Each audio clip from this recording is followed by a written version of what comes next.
Vico Soto for President na nga ba sa 2028? Nako, magugulat po kayo ngayon mga sangkay sa isang malaking pasabog.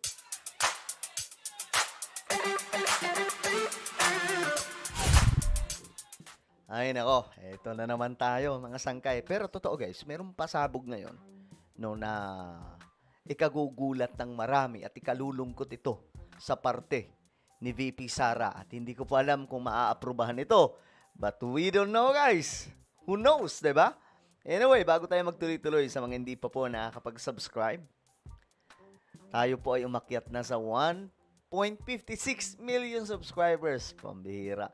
Parami po tayo ng parami. Kaya naman kung ikaw ay hindi pa po nakakapag-subscribe at gusto mong mapabilang sa dumaraming mga solid sangkay, makikita nyo po yung subscribe button sa baba ng video na to. I-click nyo lamang po yung subscribe. Ngayon din, i-click ang bell at i-click nyo po yung all.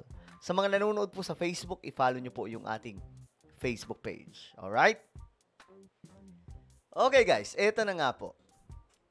Ngayon kasi, mga sangkay, mayroon pong nag-file. Ito, House Young Guns itinulak ang pagbaba ng edad ng pwedeng tumakbong presidente at vice-presidente. Ito, pambihira mga sangkay, nakakaano to, this is very exciting moment, no? Because we know naman na marami sa ating mga kababayan, kahit po mula sa Pink, Dilawan, even Marcos loyalist and Duterte, marami po ang nangangarap na isang Vico Soto ang tatakbo bilang presidente ng ating bansa. Pero, mga sanggay, ang edad po ni Vico Soto ay hindi pa po akma pagdating sa constitution natin. Kailangan kasi mga sangkay, ito, i-check po natin para mas maliwanagan tayo. Ilang taon nga ba pwedeng tumakbo? Ito, hanapin lang natin.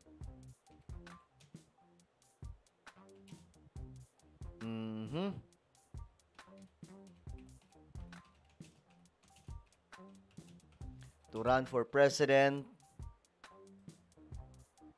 of the Philippines.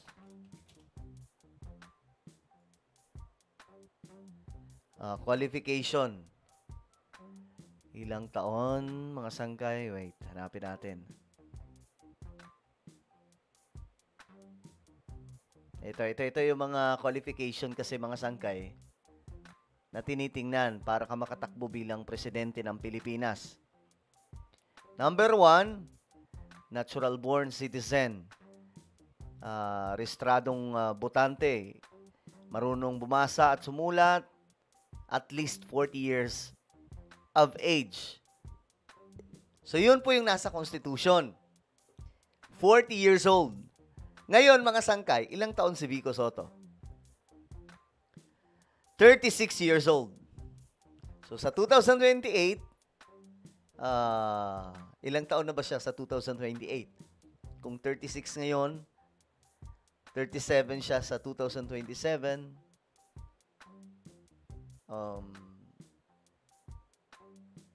2026. No? Kasi 2025 ngayon eh. No, so 36 years old. So nasa ano na siya nito kasi 37 na siya sa 2025, 2026. 2027 siya ay 38, so 39. So hindi pa aabot siya dito ng 40 years old. So bagsak siya. Hindi siya po pwede pang tumakbo sa pagkapangulo. Pero, eto na yung pero mga sangkay. Paano kung sabihin ko sa inyo na itinutulak ito ngayon sa kamera? Ito yung balita, mga sangkay. Ayan. Ilang taon nga ba? Lowering the age qualification for national leadership post will align the Philippines with other democracies such as the United States, which requires 35 years old for president. So dito, ilan ang inaano nila dito mga sangkay? The 1987 Constitution established the minimum age qualification of 40 years for president and vice president and 35 years for senator. Whereas 38 years since the ratification of the Constitution, the Philippines has undergone major demographic and social shifts, with more than 52% of the population under the age of 30, reflecting a vibrant, dynamic, and increasingly educated young sector. So dumadami po yung mga educated youth or pagdating po sa youth sector. Tapos sa US, 35, the Filipino youth are globally competitive, socially aware, and capable of national leadership as demonstrated by their significant roles in public service, innovation, civil society, and local governance. Whereas, lowering the age qualification for national leadership post will align the Philippines with other democracies, such as the United States, which requires only 35 years old for president. Whereas, this reform strengthens youth representation, promotes intergenerational leadership, and embodies the spirit of inclusivity, renewal, and empowerment of the next generation of leaders. So, ilang taon ba dito nakalagay? So, ito yung nag-i-introduce mga sangkay. Representative Francisco Paulo Ortega. Ito, mga pangalan, mga sangkay. Sino ba dito? Ito, may Eduardo Arama, Ramon Rodrigo Gutierrez. So, ito po yung mga nagsusulong mga sangkay. Ngayon, alamin po natin kung ano ang magaganap dito kasi ito nga po, may nag-post. Ito po ay isa pong DDS. Pero ni-real talk na po niya dito mga sangkay. Sabi niya, frankly, if Vico Soto is legally allowed to run for president in 2028, I think so many will vote for him from different factions, parties, and groups. Ayan na, pinagsama-sama na. Pink, heart na pink, yellow, green, red, and blue. Even some FPRRD followers will consider a more level-headed, pragmatic Vico Soto to a possible, deeply vengeful, more emotional Sara Duterte leadership. So mas anuhin nila dito papatusin, no? Itong isang batang Vico Soto, mga sangkay. At ito pa ha, wala pa dyan ang ibang dark horse presidential candidates like Raffy Tulfo, who have massive following sa masa on his solid branding of instant justice for the poor. Ako man mga sangkay, to be honest. Kasi ito po ngayon nag-aano sila ngayon, nagkakaroon po ng takot mga sangkay na baka mangyari nga po ito. So kung mangyayari man, di happy-happy ang lahat mga sangkay. Ito yung binasa natin kanina mga sangkay. Ito. Dito. Okay. So what if lang naman? Kasi ngayon, medyo natatakot mga sangkay yung kampo ni VP Sara. Just in case na mangyari po ito. Kasi, nagkaroon nga po ng survey, nakaraan lamang. Ito hindi pa po yan inaasahan ng mga tao na si Vico Soto ay legally makakatakbong presidente. Pero, lumalaban na po kay VP Sara. How much more kung bigla po yung magbago mga sangkay at mailagay po doon na pwede na ang 35 years old tumakbo sa pagkapangulo ng ating bansa. Di masaya yan, mga sangkay.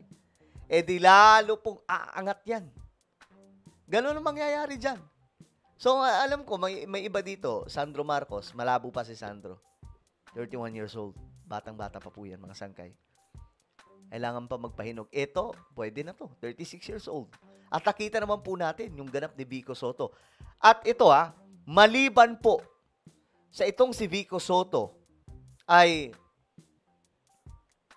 mas sa kanya, malapit sa kanya itong mga kabataan. Si Vico Soto may hatak po sa mga matatanda. Matindi mga sangkay. Kasi kung ngayon magpapasurvey tayo, kahit dito, alam ko, maraming Vico Soto ang nanonood, mga solid sangkay. 'Di ba? At saka ito talaga, may napatunayan na po sa sa Pasig City. So, who knows mga sangkay? Bigla pong magkaroon po tayo ng pinakabatang magiging presidente sa ating bansa. Itong si Vico Soto. Malaki po ang magagawa nito. Malaki ang potensyal mga sangkay kung sakasakali. Well, kung kayo ba ang tatanungin, ano sa tingin nyo? Uubra kaya to? Vico Soto din ba kayo for president sa 2028 just in case? Kasi mga sangkay, extensive PBBM, malabo pa eh. Pero gusto ko talaga si BBM ang magtuloy-tuloy pa rin for another 6 years. Pero just in case, no? Eto, may papalit, Vico Soto. Well, ano po ang inyong opinion? Comment down below. Kasi, ito, ulitin ko lang. Kailangan may magpapatuloy sa ginagawa ni PBBM ngayon na pagsupil sa mga korap. Kailangan may magpapatuloy. Kung wala, kung iba ang mamumuno niyan, kita nyo si VP Sara, pakinggan nyo mga sangkay yung kanyang mga statement patungkol po sa korupsyon. Ang babaw, ampaw. Tila bagat kinakampihan pa po yung mga kontratista. Ganun po yung tono mga sangkay. Hindi po, hindi po against eh. Mukhang galit pa po siya kasi nag-iimbestiga si PBBM sa mga korap. Well, eto mga sangkay, ang pwede magpatuloy si Vico Soto. Kasi galit po yan sa mga loko-lokong korap. Diba? So ano po ang inyong opinion? Comment down below. Meron po tayong YouTube channel, Sangkay Revelation. Hanapin nyo po ito ngayon sa YouTube. Kapag nakita nyo na, i-click nyo po yung subscribe, i-click ang bell, at i-click nyo po yung all. Ako na po ay magpapaalam. Mag-iingat pong lahat. God bless everyone.